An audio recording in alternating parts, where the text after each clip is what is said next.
सुखदेव स्वामी कहते हैं, राजा परीक्षित,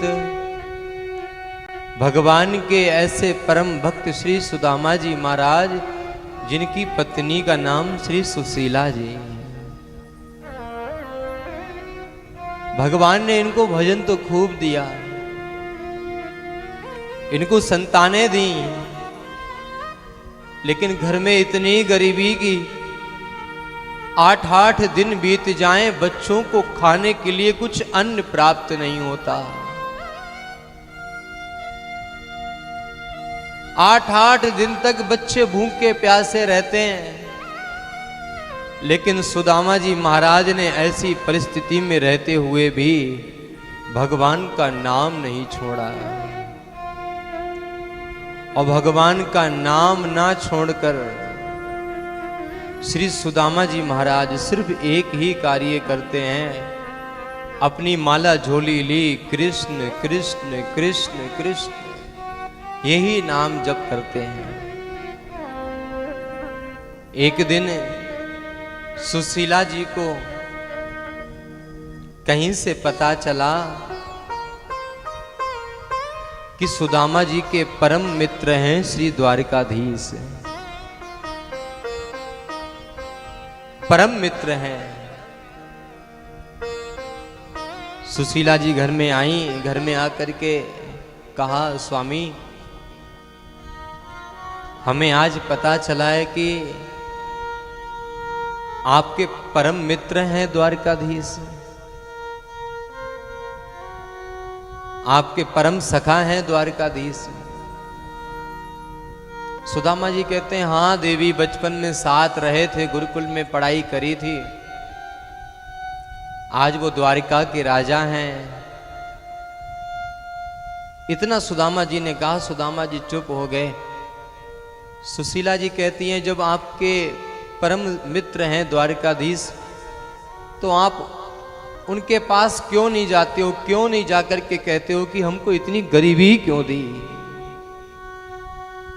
हमें क्यों दिया ये सब, उनसे कुछ मांगते क्यों नहीं। सुदामा जी बोले, देवी मांगने की बात मत करना, मैं कभी कन्हैया से कुछ भी नहीं मांगूंगा, कभी कुछ नहीं मांगूंगा कन्हैया से। सुदामा जी गीता जी का बैठ के पाठ कर रहे थे, गुस्से से सुशीला जी ने हाथ से गीता जी ली और गीता जी में लिखी हुई लाइनों को अपने पेन से मिटाने लगी कि प्रभु आपने झूठा लिखा है गीता में कि आप सबके साथ हो, सबका साथ देते हो। सुदामा जी को लगा देवी गुस्सा है, सुदामा जी उठ करके घर से बाहर चले गए। भगवान को लगा आज मेरे भक्त को ये सब देखना पड़ रहा है। भगवान ने छोटे से ग्वाला का रूप बनाया और उसमें खूब सामान रखा, एक टोकरी में सामान रख करके अपने सर पर लेकर के आए और सुदामा जी के द्वार पे आए। आकर के कहते हैं, दरवाजा खटखटाया, देवी बाहर आई, मुख से कुछ बोल नहीं मिल रहा था। कहा, ये सामान सुदामा जी ने अभी भिजवाया है दुकान से। श्री सुशीला जी ने सामान लिया, अंदर लेकर के गई, सामान रखा, जैसे ही द्वार पे आई, द्वार पे आकर के देखा वो बच्चा है ही नहीं, चला गया।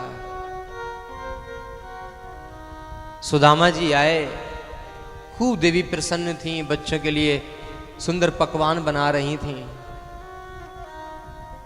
सुदामा जी को जाकर के जैसे ही पकवान लेकर के गई, जाकर के दिया और कहा, स्वामी आज तो आपने बड़ा सामान दिलवा दिया, बहुत सामान ले आए आज। सुदामा जी बोले, देवी मैंने कोई सामान नहीं भेजा, ना मैं कोई सामान लेकर के आया। नहीं स्वामी, एक बालक आया, उसने आकर के कहा कि सुदामा जी ने सामान भेजा है। अच्छा, कैसा बालक था? ग्वालिया का भेष बना हुआ था उसका।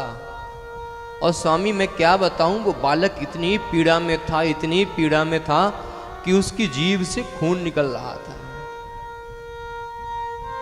सुदामा जी महाराज जो गीता पढ़ रहे थे प्रातः काल, वो गीता उठा करके देखी तो उस गीता की 3 लाइनें कटी हुई थी। सुदामा जी समझ गए मेरा कन्हैया था। देवी तुमने प्रातः काल गीता के 3 श्लोकों को काटा, ये गीता साक्षात मेरे गोविंद के श्री मुख से निकली हुई है। वो साक्षात मेरे गोविंद थे, वही आए थे। तुमने मेरे गोविंद को जल भी नहीं पिलाया। सुशीला जी कहती हैं वो द्वार तक आए, जब मैं द्वार पे दोबारा वापस गई वो दिखाई नहीं पड़ा, कहीं चला गया। सुशीला जी इतना कह ही रही थी, सुदामा जी महाराज की आंखों से झर झर झर अश्रु बहने लगे। वाह कन्हैया। सुशीला जी कहती हैं जब आप अपने प्रभु को इतना याद करते हो तो जाओ ना, एक बार मिल करके आओ ना। सुदामा जी कहते हैं देवी जाऊं तो मिलने के लिए, लेकिन मेरे पास में कुछ है नहीं कन्हैया को देने के लिए। कन्हैया द्वारिका का राजा, द्वारकाधीश, महलों में रहने वाला, अरे उसके चाकर भी हमसे अच्छे हैं।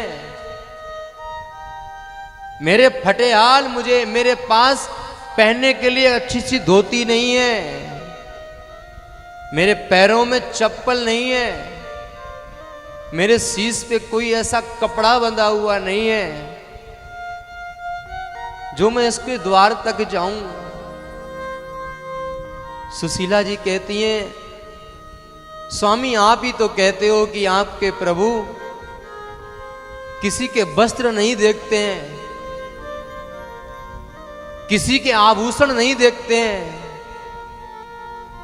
अगर कन्हैया किसी का कुछ देखता है तो सिर्फ भाव देखता है। प्रभु सिर्फ भाव के भूखे हैं,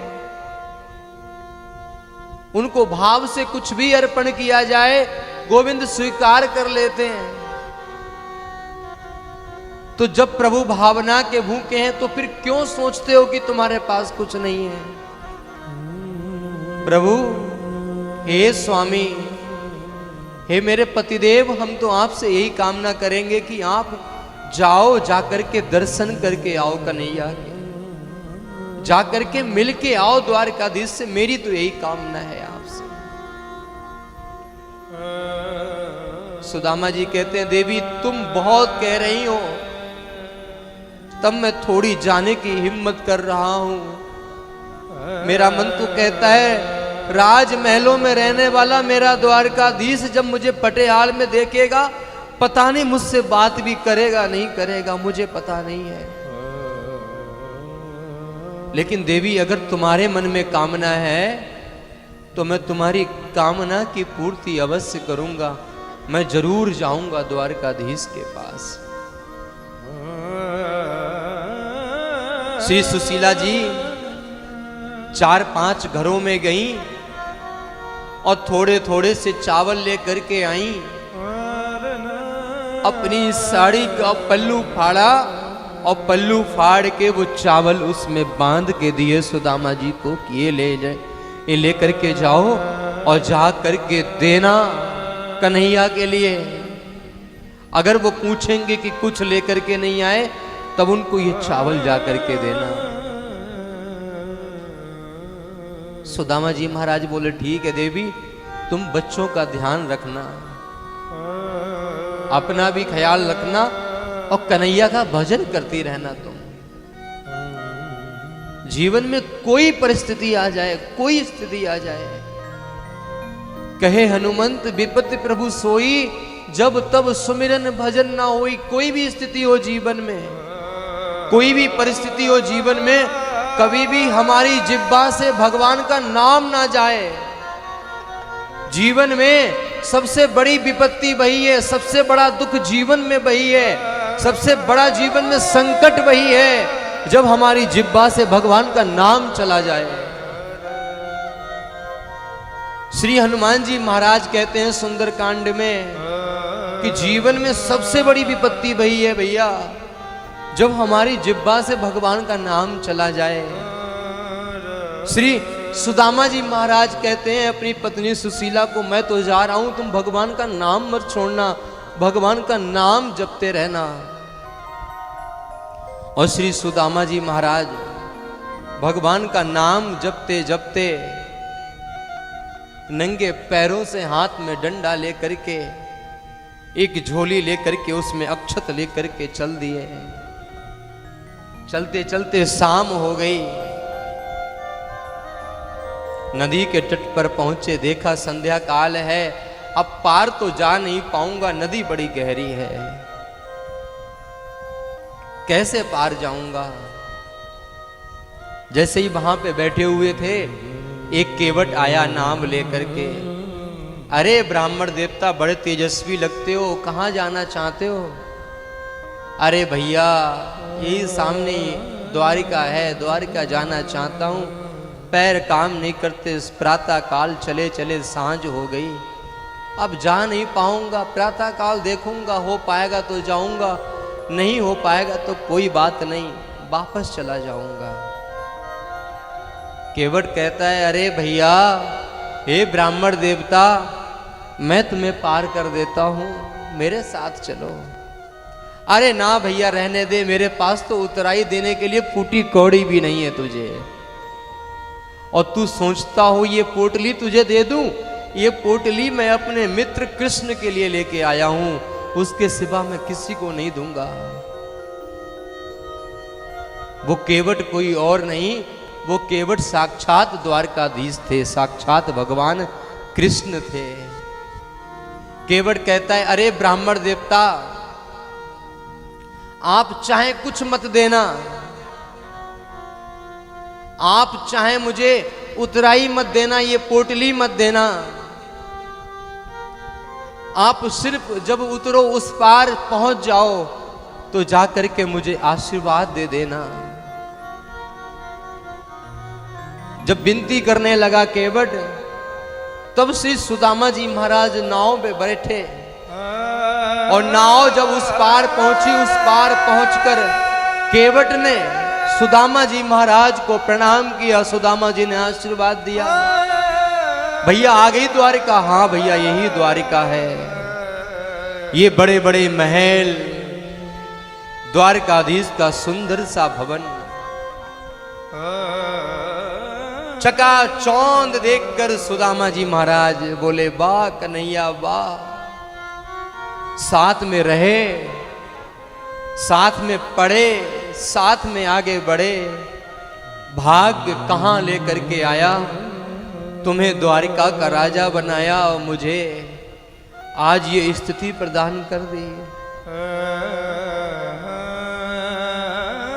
मित्र तो वही सच्चा मित्र है जो अपने मित्र को एक बार भी अपने हृदय पे आंप बीती ना कहे और मित्र की खुशी में प्रसन्न रहे।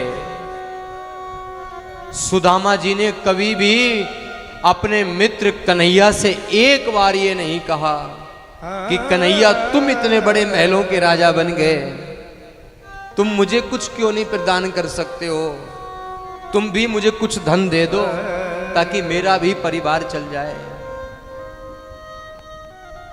सब कुछ होने के बावजूद भी द्वारकाधीश से कोई अभिलाषा नहीं रखे। जीवन में जो प्राप्त होना हो जा, जो हमारे भाग्य में लिखा होगा हमको प्राप्त हो जाएगा, देने वाला हमको बहुत दे देगा, लेकिन अपने जीवन में इतना अवश्य बना करके रखना कि पल पल इस जुबान से भगवान का नाम आता रहे। जब तक इस तन में श्वास है तब तक पल पल भगवान का नाम जपते रहें। अपना मन ऐसा बना करके रखना, प्रभु आपके जीवन में कभी कोई कमी नहीं करेगा, आपके भंडार हमेशा भर के रखेगा। भगवान परीक्षा उसी की लेता है जो परीक्षार्थी बहुत अच्छा होता है। क्लास में टीचर उसी बच्चे को बहुत डांटते हैं जो बच्चा पढ़ने में बहुत तेज होता है, क्योंकि गुरु चाहता है कि ये बच्चा कहीं बिगड़ ना जाए, ये पढ़ने में बहुत अच्छा है, बहुत अच्छा कार्य करता है, अगर मेरी डांट खा खा के ये आगे बढ़ जाएगा तो एक दिन अपने जीवन में कुछ बन जाएगा। सुदामा जी महाराज की स्थिति तो बहुत डाउन है, लेकिन जैसे ही द्वारका के महल देखे, अपने मित्र की इतनी भव्यता देख के सुदामा जी महाराज प्रसन्न हो गए। वाह कन्हैया वाह, क्या सुंदर महल, सुंदर द्वार। और चल रहे हाथ में डंडा लेकर के धीरे धीरे धीरे धीरे द्वार पे पहुंचे।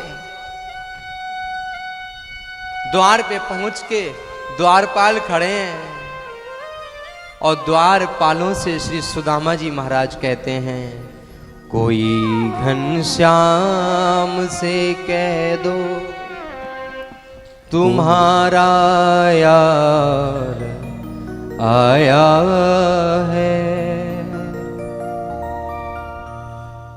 कोई घनश्याम से कह दो तुम्हारा यार आया है, तुम्हारा यार आया है।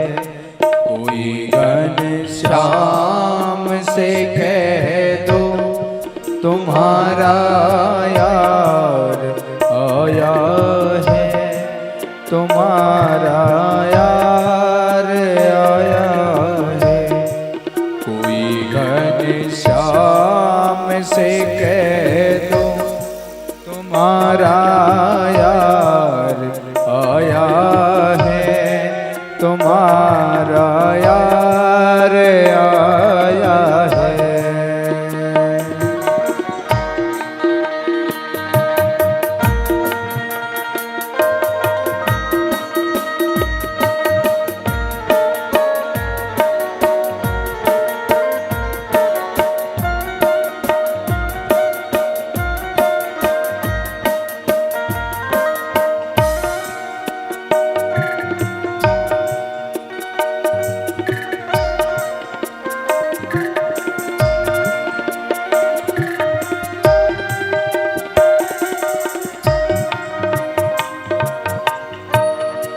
सुदामा नाम है मेरा, सखा घनश्याम है मेरा। सुदामा नाम है मेरा, सखा घनश्याम है मेरा। न घबराओ कहो जाकर, किया है द्वार पर डेरा। रही हैं साथ में कुछ दिन, रही हैं साथ में कुछ दिन। वही अधिकार लाया है, तुम्हारा यार आया है।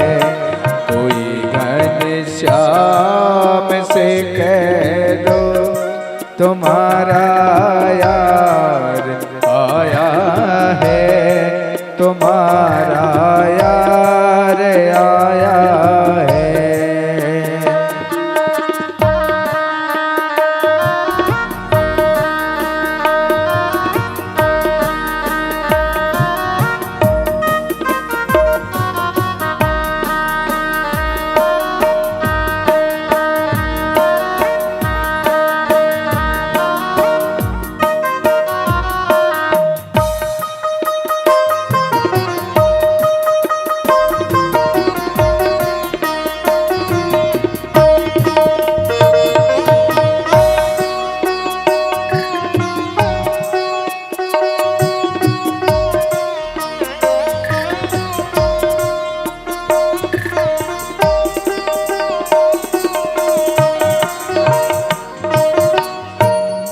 हुई दुर्बल मेरी हालत, पड़े हैं पाँव में छाले।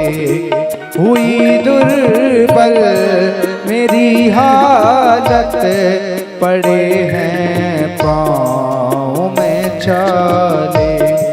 निहारो को ने आया है, अरे ओ द्वारका वाले।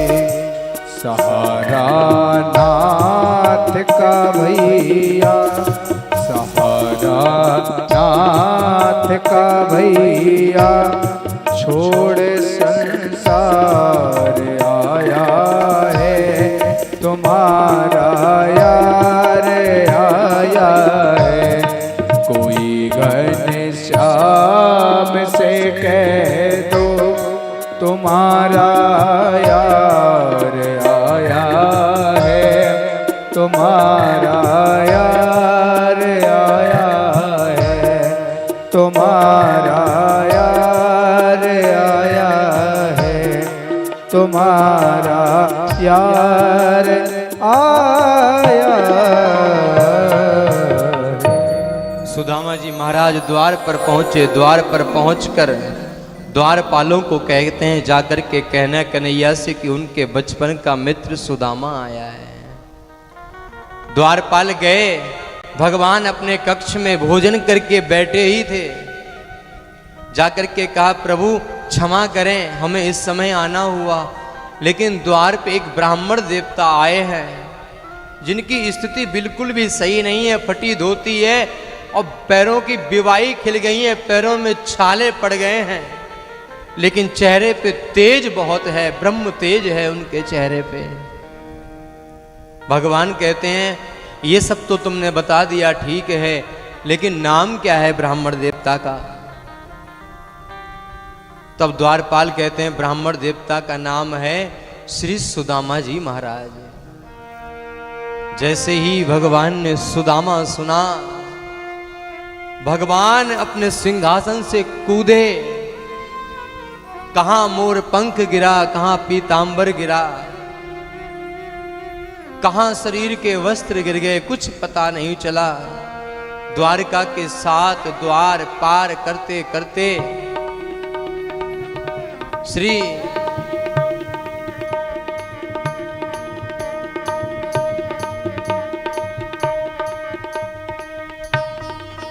सुदामा जी के पास भगवान कृष्ण पहुंचे। और जैसे ही द्वार पर पहुंचे, द्वार पर पहुंच गए, भगवान कृष्ण ने सुदामा जी को अपने अंक से भर लिया। और अंक से भरते ही दोनों मित्र भाव विभोर हो गए। भगवान अश्रुपात करते हुए सुदामा जी को रथ पे बिठा रहे हैं और रथ पे बिठा करके रथ को आगे की ओर लेकर के आए।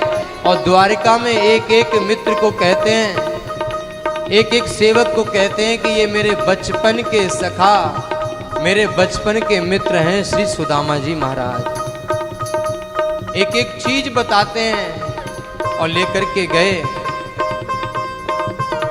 अपने सिंहासन पर जाकर के सुदामा जी महाराज को बिठाया और सुदामा जी महाराज के लिए सुंदर सा जल मंगाया। जल से चरण धुलने वाले थे। जल से चरण न धुल के भगवान ने अपने ही नैन अश्रुओं से सुदामा जी महाराज के चरणों को धोया और ब्राह्मण देवता के चरणामृत को स्वयं पान किया। समस्त रानियों ने पान किया। उस चरणामृत को पूरे द्वारका के महल के कक्ष कक्ष में छिड़काया गया कि आज परम तपस्वी ब्राह्मण आया है द्वार पे। सुदामा जी महाराज ने कन्हैया को आशीर्वाद दिया, कन्हैया तू तो हमको भूल ही गया, लेकिन हमें याद आ गई, हम चले आए। भगवान ने श्री सुदामा जी महाराज का सुंदर केसर युक्त चंदन से तिलक किया। जब तिलक कर रहे थे भगवान ने मस्तक की रेखाएं पढ़ ली। मस्तक पे लिखा हुआ था 6 श्री, और उस 6 श्री रेखा को भगवान ने तिलक करते हुए अक्षय श्री बना दिया। सुदामा जी महाराज की गरीबी को एक क्षण में भगवान ने हर लिया। भगवान इतने परम दयालु कृपालु हैं, पता नहीं हमारे आपके जीवन के संकट दुख कष्ट परेशानियां किस क्षण भगवान हर लेंगे। हमको भी नहीं पता है, आपको भी नहीं पता है। भैया पल पल भगवान का नाम जपते रहो। संत तो यही कहते हैं कि नाम जप में इतनी महिमा है, इतनी महिमा है कि तुम्हारे जीवन के सब संकट स्वतः ही जल के भस्म हो जाएंगे। इतनी महिमा है नाम जप में। सुदामा जी महाराज से कन्हैया कहते हैं कि आए तो तुम लेकर के कुछ नहीं आए मेरे लिए, मेरी भाभी ने कुछ भेजा नहीं। सुदामा जी कहते हैं तुम्हारी भाभी ने एक संदेश भेजा है, जाकर के कन्हैया को कहना 1 मास 2 पाख में 2 एकादशी होए, सो प्रभु दीन दयाल ने नित्य दीनी मोहे। कन्हैया की कितनी कृपा है, अरे द्वारकाधीश की कितनी कृपा है। 1 महीने में 2 पक्ष में 2 एकादशी होती हैं, लेकिन द्वारकाधीश की कितनी कृपा कि हमारे घर में नित्य एकादशी हो रही है। इतनी कृपा कम है कन्हैया की। कन्हैया ने सुना, कन्हैया का सर नीचे हो गया।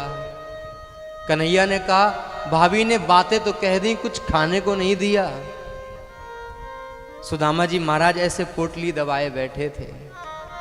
कन्हैया ने मार झपट्टा पोटली छीनी और पोटली छीन के पोटली खोली, पोटली से चावल खाने लगे।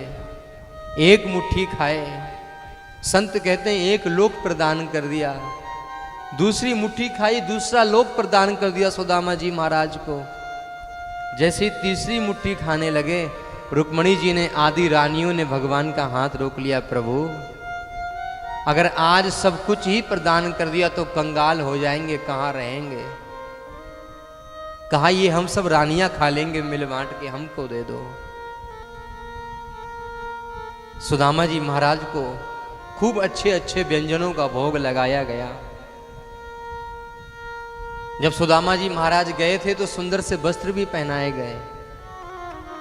अब सुदामा जी महाराज जब आने लगे तब भगवान कृष्ण बोलते हैं सुदामा जी ये राज वस्त्र ही उतार दो। सुदामा जी बोले वाह कन्हैया, इंसान को उसकी क्या कीमत थी या दिलवानी चाहिए समय समय पे। सुदामा जी आप जैसे आए थे वैसे ही जाओ, वस्त्र रखवा लिए। कहा एक बात तो कह देना जाकर के मेरी भाभी को, जाकर के मेरी भाभी को कहना होनी थी सो हो गई, अब नहीं ऐसी होए। होनी थी सो हो गई, अब नहीं ऐसी होए। भाभी तेरे भवन में नित्य द्वादशी होए। जो होनी थी सो हो गई, भाभी मुझे क्षमा करना, लेकिन अब आज के बाद नित्य तुम्हारे आंगन में द्वादशी होगी, नित्य भोजन बनेगा। सुदामा जी महाराज कन्हैया से मिल करके जब अपनी सुदामापुरी पहुंचे, खूब बड़ा सा महल बना खड़ा है। जो सुशीला जी कल तक फटी साड़ी पहनती थी, आज सुंदर आभूषण पहन के खड़ी हैं। सुंदर बनारसी साड़ी पहनी है आज, खूब अच्छा सा गजरा लगाया है, खूब हाथों में सोने की अंगूठियां पहनी हैं और सोने के थाल में सुदामा जी की आरती उतारने के लिए आई हैं। सुदामा जी बोले देवी ये सब क्या है, ये महल ये सब क्या है। सुशीला जी कहती हैं जैसे ही आप यहां से गए, आपके जाते ही यहां कुछ लोग आए, उन्होंने आकर के कहा सुदामा जी ने भेजा है कि हमारा घर बनाना है, घर में सब व्यवस्थाएं अच्छी करनी है। स्वामी आप कितने दयालु हैं, मुझे तो पता ही नहीं चल पाया कभी। सुदामा जी हंसते हुए रोते हुए, सुदामा जी सोच रहे हैं हंसूं या रोऊं। कन्हैया जब मैं तेरे द्वार से आने लगा तूने मुझसे वस्त्र भी रखवा लिए और मेरे यहां से जाते ही तूने सारे काम करवा दिए।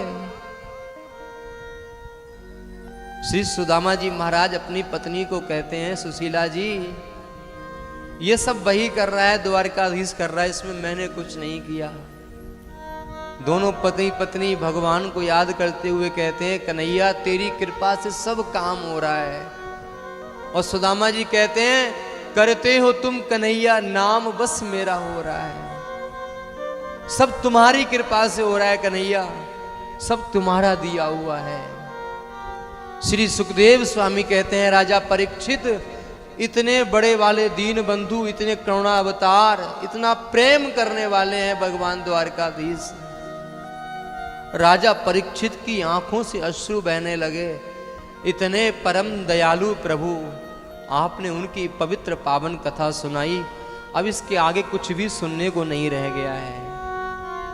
सुंदर संवाद सुन के राजा परीक्षित ने गुरुदेव के चरणों में प्रणाम किया। बोलिए भक्त वत्सल भगवान की